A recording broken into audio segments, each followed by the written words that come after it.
Of the Culture Committee to order. I am asking Counselor Kidwell to give this morning's invocation. Let us pray. Dear Heavenly Father, creator of all things, look upon us gathered here with your favor. Direct all of our actions to be in support of our great Cherokee nation. Grant to us vigilant hearts, give us minds to know you, diligence to seek you, and wisdom to find you. Sanctify us with your presence, bless us with your might, and assist us with your counsel. May all of today's endeavors begin and end with you. We humbly ask these things in your name. Amen.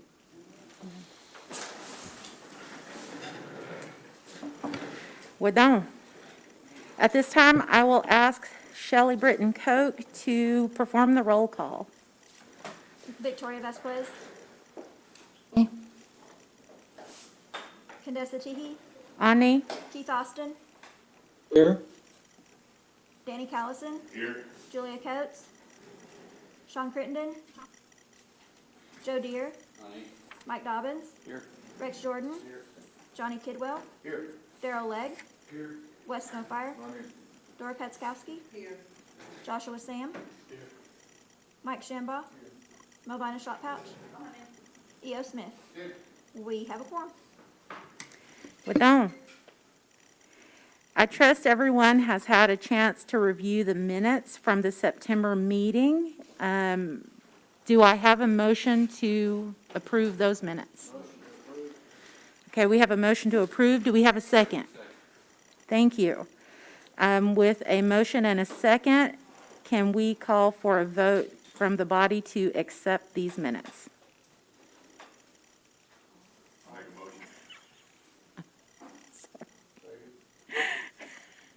We do already have a motion and a second. All in favor? Aye. I think that was my mistake. This is my first time chairing. I appreciate your patience. At this time, we will ask for the reports, beginning with cultural tourism and Molly Jarvis.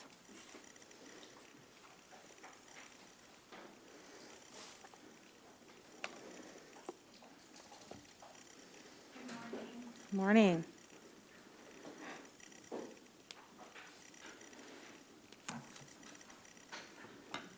All right, happy to be here with you all this morning.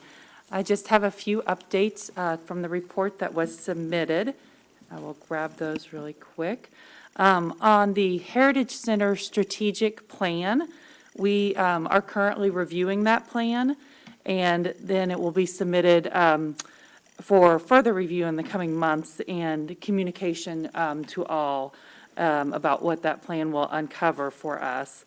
And then on our research center, that is in Cherokee Springs Plaza, we are planning an opening to the public on December 1st, just pending review from everyone as well, and acceptance of that date for opening to the public. For the Anna Mitchell Cultural and Welcome Center in Veneta, we have had some delays due to shortages in labor and supply, and now are thinking that their opening for that facility will be early 2022. We just had some severe labor and supply shortages. For Dwight Mission, we expect an RFP for master planning to go out in December, and that will help us plan the future for that site and what needs to be done there. And then for our cultural pathway here in Tahlequah, that is nearing completion. We expect a call for art for that space, public outdoor art, to go out in December as well. So lots going on there. And then from the report, I just wanted to mention that we are coming to the end of the exhibits for our Sequoia Bicentennial Celebration of the Syllabary. And those exhibits will be in the museums through the end of December. So if you haven't had a chance to get out and see those, it's a good time to do it in the next about month and a half. And then at Saline Courthouse, our own Betty Frog, who's here today, is the national treasure who's featured at the Saline Courthouse through the month of December. And I think that's everything from my report, unless there are any questions for me. All right, does anyone have any questions for Ms. Jarvis? I have. All right, Counselor Smith, you have the floor. Morning. Good morning. A lot of excitement about Dwight Mission. On that planning deal, are we going to have any locals get to be involved in that, or how will that work? Yeah, so I think we will ask for local questions that would need to be included as part of the RFP, and then and make sure that all of those considerations are included so that we can address those in the RFP and know what questions to ask. But this will be a pretty lengthy process in terms of submitting an RFP to a master planning consultant. And then, yes, we would look for local input as we put the plan together, definitely. Okay, I appreciate it. I get questions every day about, because like I said, there's a lot of excitement about that. Yes, So yes. I appreciate keeping us Absolutely. involved. I will. Thank you. All right, I believe that Counselor Deere was next in line. You have the floor, Counselor Deere. Thank you, ma'am. Hey, Molly, have we made any progress on the Route 66 signs in front of the casino in Catoosa? Oh, I don't know about that. I don't know about any progress on the signs for the casino, but I can follow up on that for you. Okay. Yeah, sure. Because they're fixing to put up some signs on Admiral where you enter Cherokee Nation Reservation. Okay, And then with Route 66 and the Blue Well stuff that's came up, if you could check into that, just call Sure. me later. I mean, you don't have to. absolutely. And do you know if anyone from the casino side has been involved in that discussion? I do not. It's that board Okay, that we Yes. talked about. Yes. That's who it was going through. okay, okay, I can And then- follow up with you. Also, there's a Native American Alliance art thing that's going around Catoosa. Okay, And people seem to think that's your Cherokee Nation doing that. okay, And I think you maybe need to put out a clarification that is not a Cherokee Nation event sponsored. okay. And that's something that they've done for a couple years, isn't it? Yeah, just about the last year, but now Yeah. that a lot of people, the artists that are traveling from Stillwell and different areas are thinking that, That it's the Cherokee Art Market? yeah. Okay, okay. I will make a note about that. And I just think we need to clarify that that is not the purpose for these artists, so. Okay, But I mean, it is a good thing, don't get me wrong, but people are starting to think that Cherokee Nation is sponsoring that and taking care of that. okay, thank And you. that's not the Indian art market, so. Right, All right, thank you for your work, Molly. thank you. Thank you, Jim.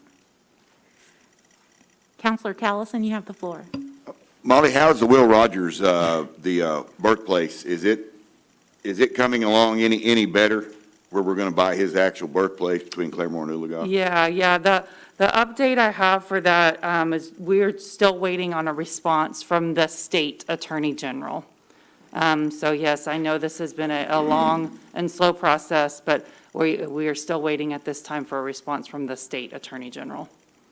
Okay, and I have one other question. In my district, where Inola, where Old 33 Highway comes in, where the Creek Nation and the Cherokee Nation meet right there, we kind of have almost like a fence post.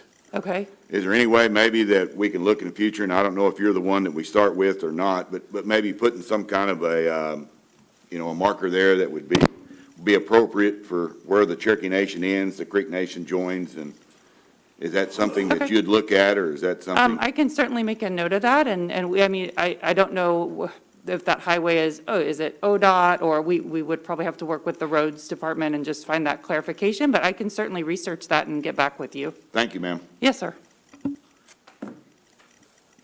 Are there any other questions? Okay, well, thank you very much for visiting with us this morning, Ms. Jarvis. Thank you. I hear no other questions. Great, thank you. One note I did want to leave you with is we do have our Cherokee Art Market this year. It is virtual, just like it was last year, and it will be starting December 6th through 17th. So we'll make sure you all have a link to that so you can look and see what our artists have submitted for the art market this year. All right, wonderful. Well done. Thank you.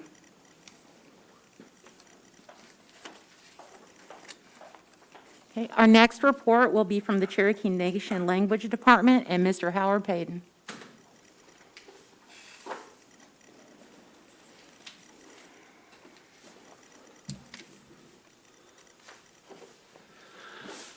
Seal on the God. I'm going to, Mr. Kevin Stretch is always teasing me about being long-winded, so I'm going to try to go through this quick with some updates, and then if you guys have any questions, I'll try my best to answer that at the end. Ed Fields completed his summer online classes, had nearly 300 people receive their certificates. Roy Boney was elected as president of the Five Civilized Tribes Intertribal Council Language Committee for 2021 and 2022.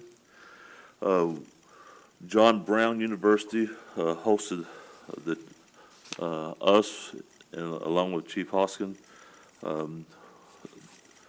with a printing press that they helped us set up their press. They have one of the old-timey ones that we was able to print some of the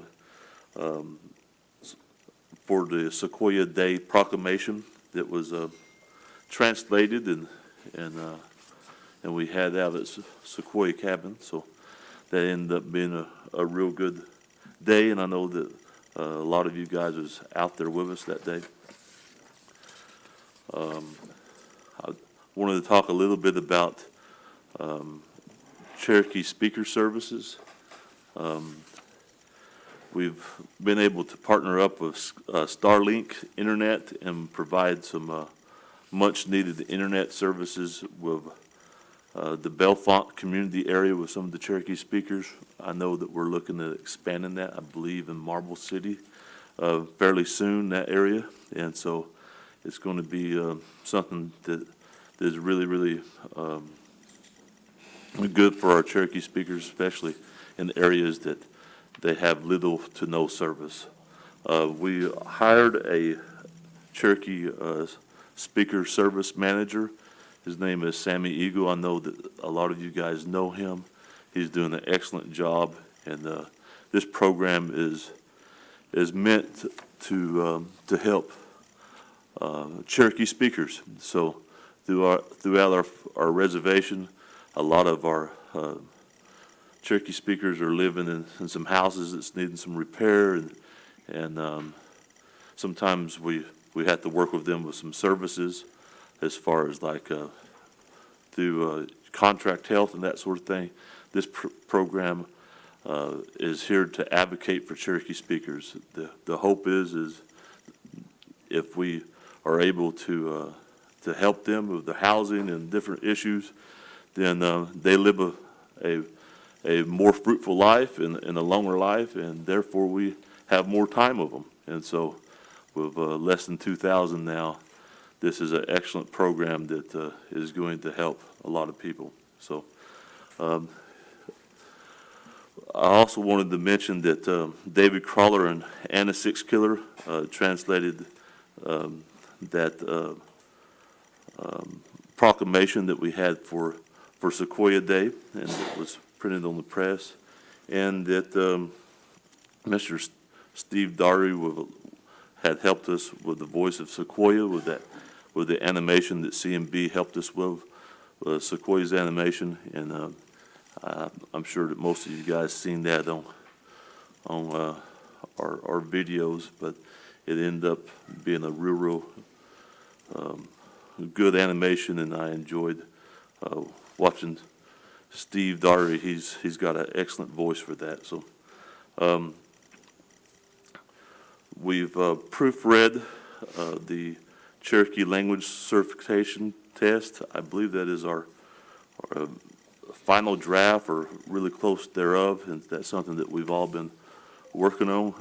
I know that Ms. Cadessa, or Councilwoman Cadessa Teehee, helped us with that early on, and continues to help. So the translation staff reviewed a Cherokee hymn book. The old green Cherokee hymn books was Bo Paris from North Carolina. That was one of the things he said that he was going to try to put music to and that sort of thing before he passed, and he did that, and so that has been printed, and the Cherokee Nation translation staff is going over that for the second printing. There's a few errors that wasn't caught previously with the Global Bible Association, but we're working that out, and as soon as that gets in, I think we're going to end up with a second print. If you guys watched the news, we purchased Greasy School for a second immersion school, and that's going to be a game changer right in the middle of an area that has ample Cherokee speakers, and so we're really, really impressed and proud that happened. That's quite an accomplishment. And we also posted 10 certified teachers positions that will hopefully help us fill the need for some certified teachers in the upcoming years. We know with the expansion of immersion schools and that sort of thing that we're going to need some certified teachers. So this is a program to allow somebody to come in that's already certified to teach, and we work with them with different teaching methodologies, and in the process of that, they go through the Master Apprentice program, and so hopefully on the other end of that, 2.5, 3 years from now, we have some certified teachers that are speak good Cherokee and is able to be in their classroom and able to help us with this effort. So try not to be too long-winded. I'll answer any questions and from the report. So pleased to hear about all the wonderful work that's happening in language, Mr. Payton. Does anyone have any questions this morning for Mr. Payton? Counselor No Fire, you have the floor. Hey, Howard. How can we get our first language speakers further engaged in working and helping out with expanding our language program? I know that a couple months ago I'd asked, I've had several of our first language speakers who applied for jobs, but we're told that they are teaching jobs, but we're told they knew too much. Of course, you expressed that they were applying to be students, master language students, which I went back to them and said, no, we applied for actual jobs. I think that they're kind of a great resource that's being severely underutilized right now at the moment. Well, I know that we have some positions that has been open, that we're going to be opening more positions, and Councilman No Fire, if you have folks that are applying for them that aren't going through HR or something to that degree, give them my number, and I'll give them contacts. Do we have a database? I know that with the Gadoogie portal implemented, we got more numbers and addresses for our first language speakers now. Are we able to advertise them directly when the jobs come available in your department, seeing as they would be the most qualified person when it comes to our language? Well, I think what's happening, we do have some data when it comes to Cherokee speakers. Most of the things that's posted, the way to contact them is either call them each time or send out a mailer or something to that degree. The Gadoogie portal at this time doesn't have, just that they're a Cherokee speaker. Right. And there's a couple of reasons for that. One reason is in the last few years, we've had speakers that called us when somebody finds out the address from them, they want to park in their front yard and put a tent up, and we're having to move people along because we don't want our elders harassed. But we're working on something to that degree when it comes to speaker services and that sort of thing, so that if one person's helping a speaker, then the other person can get in that, have access to be able to find out what one another is doing, right? So, Right. But we open the positions up, and they're advertised, and we would like as many as possible to apply for them because we want to utilize the best of the best. Yeah, I've just felt like since we probably have quite a bit of data on them already, we internally can send them those job applications, just kind of maybe further to engage them, because most of them are retired, they're older, they're our full bloods, they're older, they don't know there's a job out there to them, even though they would like to commit helping out to a language, they just don't know how. So I thought maybe if we sent them those job descriptions and advertisements, they might be interested in, even if it's just like a part-time thing that they could work with somebody else, just to kind of further engage them into getting involved doing that, because I know a lot of them want to. And then the other one, I had a question, I had several of them ask, do we have housing assistance program dedicated towards our first language speakers? So we have speaker services, and what speaker services do, they do some smaller repair jobs and that sort of thing, but we work with housing to get applications in and that sort of thing. Housing has met with us a lot. They're a great partner, and this is something we're working on. There's growing pains with it because this is new, but we're moving right along, and I'm impressed with what Mr. Eagle and his team is doing. So, Is there a budget or in a narrative breakdown on that speaker services that you could get me? yeah, there's a budget. It was just passed last year, but I think you already have access to it, but I can see about. Yeah, resubmitting that to me, I'm trying to Send it remember off the through top the of my head ropes what or- all the guidelines and restrictions were, what they could and couldn't do within those services. So that'd be great, but I'll pull it back on my legislative side and refresh my memory on what it was. So that's all the questions I had. Appreciate it. Appreciate it, Howard. Appreciate it, Chair. All right, thank you. Are there any other questions for Mr. Payton? I can't see. Mr. Smith? I just comment on that speaker service. That was a great hire, and I've already seen some good things come out of that just now. And I think once you get feet on the ground, they'll really be getting it. So I think it was a great idea, wherever that come from. Well, our administration is thinking all the time, and so our chief's been pushing that, and deputy's been pushing that for a while, but I know that it's a need, and I'm thankful. We have some folks around your area that's teamed up from time to time, and Bellefonte area, that area there, that Mr. Emerson and a few of them have really shouldered the load on a lot of things that's happening in their communities, and so to have a program lock arms with them and push like we're pushing right now is a good deal. So.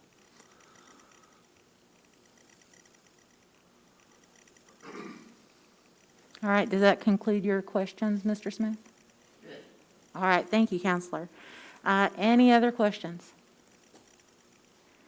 All right, I hear no other questions. I just want to reiterate just how exciting the programs that you have going in language. It's thrilling to see a second immersion school opening at Greasy, because Greasy is an area of a high speaker population.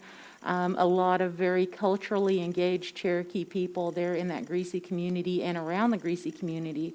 So that's really exciting. And I'm also personally glad to hear about the continuation of Brother Paris's good work. I mean, he was not a Cherokee person, but he was highly engaged with Cherokee people to a degree that he learned our language in order to assist in the fight for language revitalization, which is what we are absolutely engaged in, is a fight. So I appreciate you, Galilite, and thank you, Mr. Payton. Nihisku, I want some of our translation staff, he told them, said, when I'm finished with this project, because he moved in that area when he was 16, some say 14, I'm not for sure, potato, but he said, when I finish this project, I think it's time to go home. And so he finished that project, and he's went home now, but I'm glad that we're able to honor his life's work like that. So, Gaya Legisi? Huh. Well,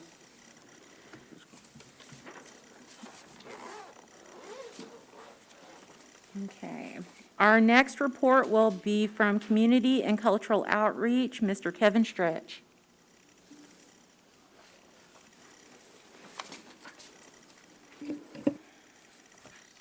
Sione God, Galilea Gajigadoha. Udoadis, Gigayu, he knows I love him.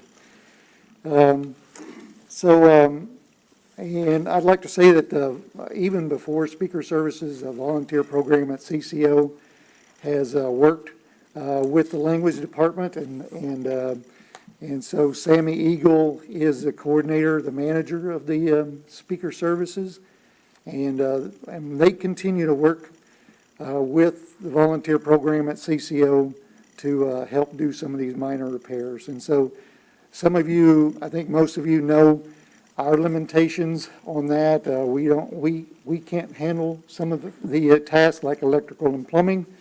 And so that is kind of the guidelines of where we can do on volunteer programs. So, but I know they're working on bigger projects, and hopefully we can secure those services to help out as much as we can. So,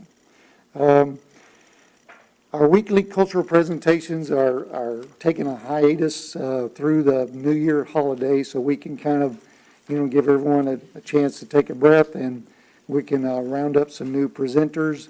Our live viewership has declined, but we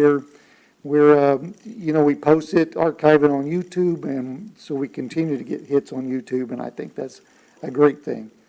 We had Junior Miss and Miss Cherokee last week, and it was well attended, and everything went well. So we're looking forward to a new year with a fresh list. Also, the community building art that we CCO purchased at the end of the fiscal year.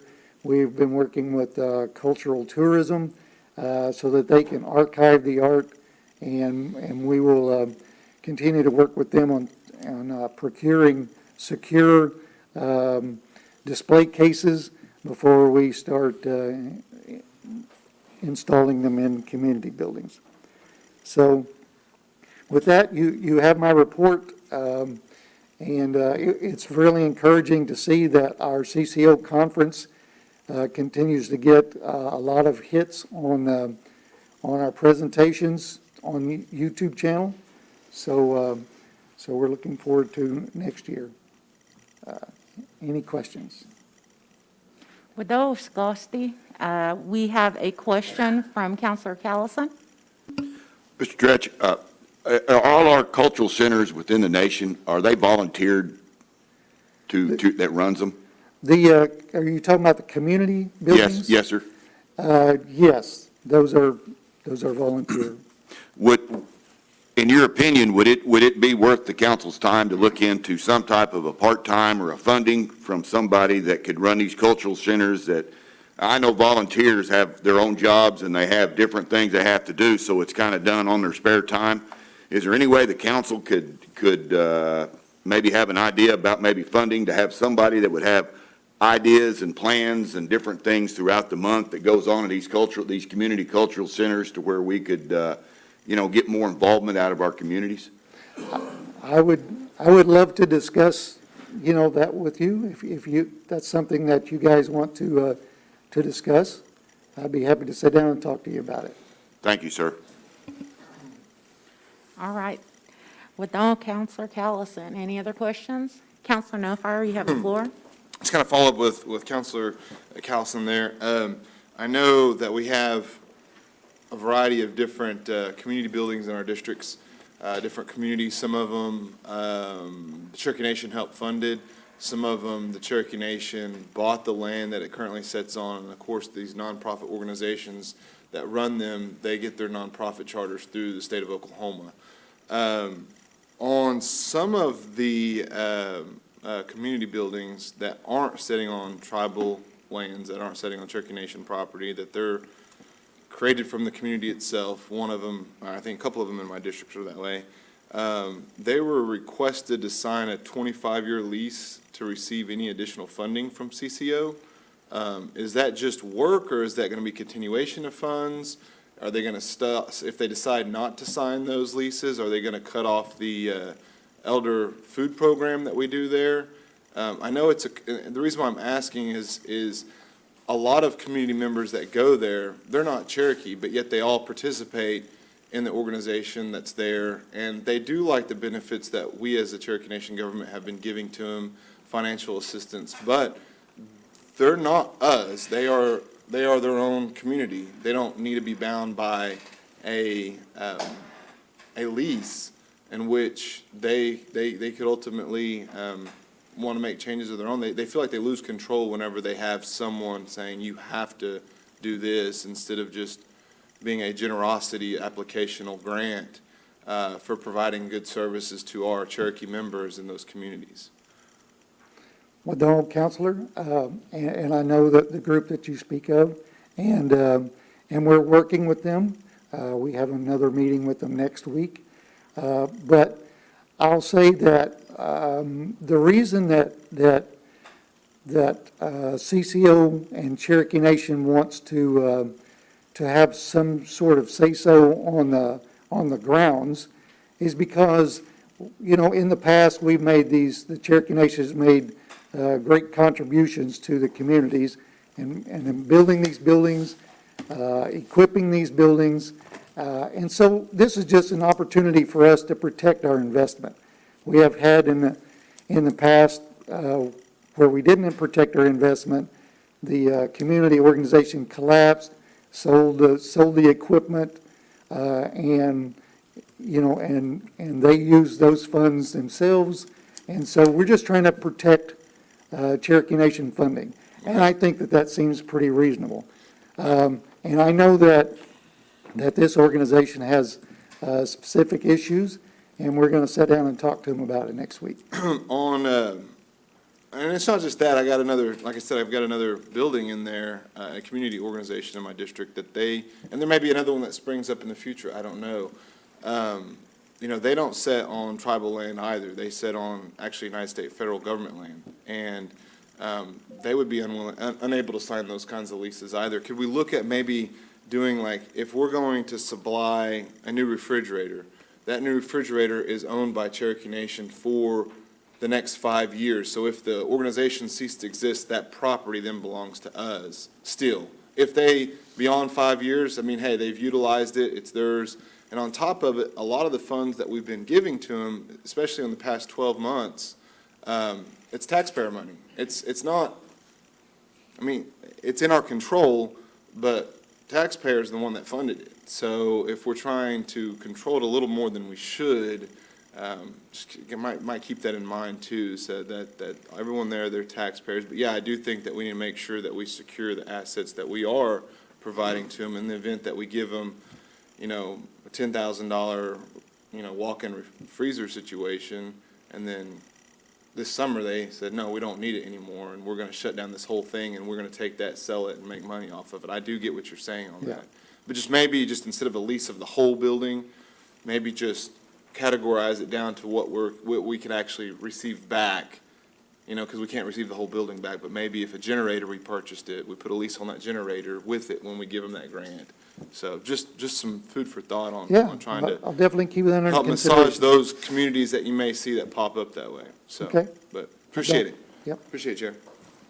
All right, thank you. Do we have any other questions? Counselor Shotpouch, you have the floor. Do you have any idea of when the community centers might be able to be open? As a matter of fact, a couple of weeks ago, I sent out another email to all of them, and I posted it on the Facebook page, new guidelines, and that is, it opens it up a little bit more.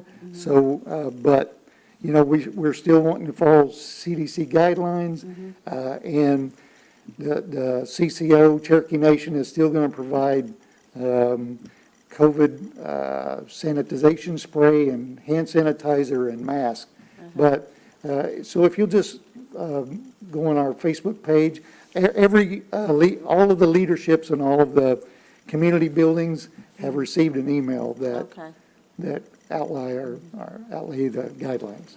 Okay, all right, thank you. What, no?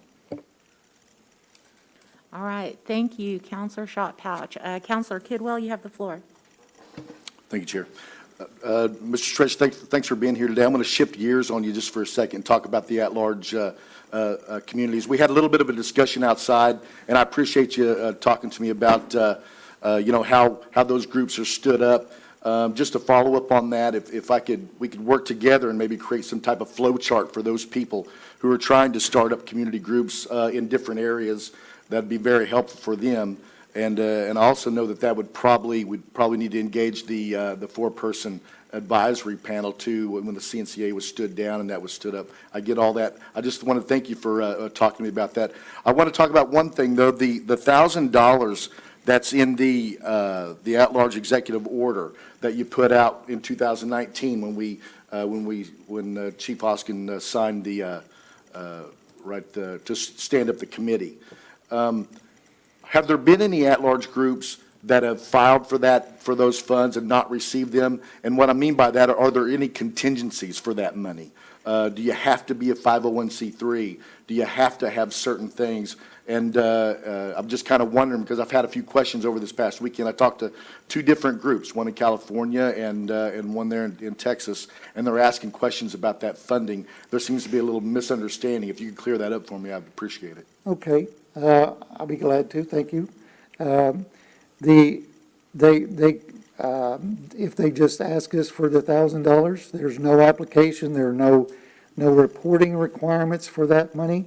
We had originally, and the council approved these funds and continue to approve these funds, that we could help them out with maybe communicating with the at-large, since we have an email list that we could help them to reach out to build up their memberships. That was kind of the idea.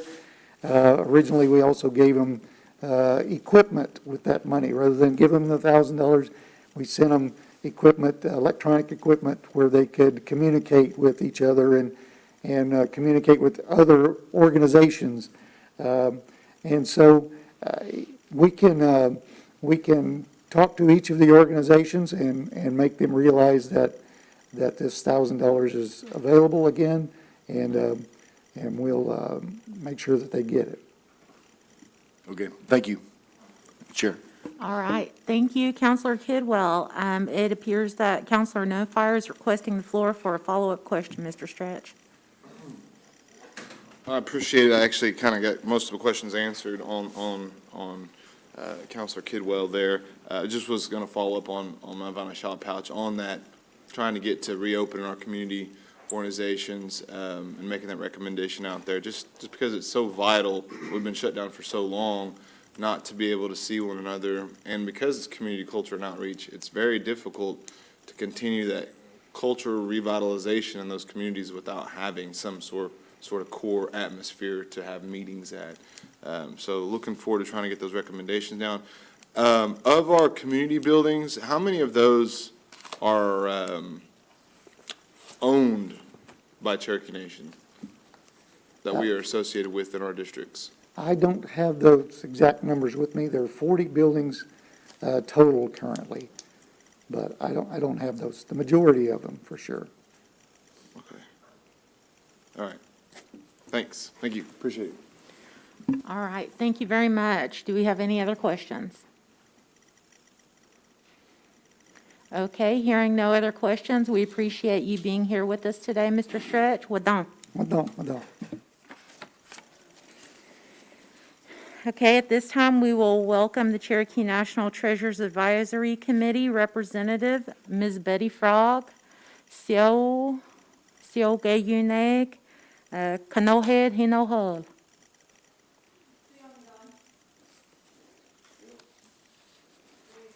So I'm going to take this down, sorry. The Cherokee National Treasures are featured at the Saline Courthouse Museum on a rotating basis. The following treasures and their work will be featured as follows. Betty Frog, that's me, November, December. I'm known for my baskets. Beginning January 2022, each National Treasure exhibit showcase will be extended to 3 months, a 3-month time frame. The first National Treasure on the showcase will be Al Heron. He's known for his bows and arrows. The mentorship program for fiscal year 22 is now open for the National Treasures to sign up. The program budgets for 10 National Treasures to host class sessions for 2 or more students at a time. Class numbers are at the discretion of the treasurer for their safety and the safety of their students. In lieu of having an in-person Christmas luncheon this year, the committee has opted to host a drive-through luncheon for the National Treasures. This year, treasurers will be able to swing by and grab a decorative box lunch served by the committee members. The luncheon will be held Thursday, December 16th at 11:30 a.m. at the Chota Conference Center, entrance of Cherokee Casino, Tahlequah. Are there any questions? Oh, well, All right, Wadon. All right, okay, that concludes our reports. We currently have no old business pending. We currently have no new business pending. With that, I will ask do we have any announcements? Counselor Kidwell. Thank you, Chair. I do have a quick announcement. It won't be very quick, but I'll get through it as best I can. I was asked by a constituent of mine following our meetings last month to read a letter that he wrote to the Cherokee Nation Tribal Council and all of us council members into the record. It is not something that I'm normally going to do. I am going to do it this time for a couple of reasons. Number one, I think Jack Baker is a respected citizen and a friend of Cherokee Nation in general. Number two, we're not allowing citizens to come to our meetings at this point in time. Hopefully, we will open back up, in short order when the COVID numbers get to tenable positions, but we're not doing that right now. So, in order to give this one constituent his voice, I have agreed to read his letter that he wrote to the council into the record, and I quote, "To Cherokee Nation Tribal Council members, I much regret the lack of proper demeanor that was exhibited in the late Rules Committee of October 28, 2021. One of the principal causes of this appears to be a lack of respect shown to other council members. Do you have to like council members as individuals or respect them as individuals? No. But you must always respect their office as duly elected tribal council members of the Cherokee Nation. This respect to other council members must be shown in all official meetings of the council. To not do so shows a lack of respect of the tribal council as a whole, as well as a lack of respect for the Cherokee citizens who elected those council members. All council members who wish to speak should be allowed to do so in order that different views may be expressed and the council members make informed decisions. This is the way it was done in our ancient townhouses. It must, however, always be done with decorum. I write this with regret, but will with great respect to each of you as members of the Cherokee Nation Tribal Council." End quote. Signed, Jack Baker. Thank you. Thank you, Counselor Kidwell. Any other announcements? Counselor Callison. Yes, Chairman. I would like to offer the condolences of the Cherokee Nation to a first speaker, Mr. Houston Smith, that passed recently. His family is in my district, so I would like that to be known, please. All right. Our condolences go out to the Smith family. Any other announcements? Okay, hearing no other announcements, do we have a motion to adjourn? Do we have a second? All right, we are now adjourned.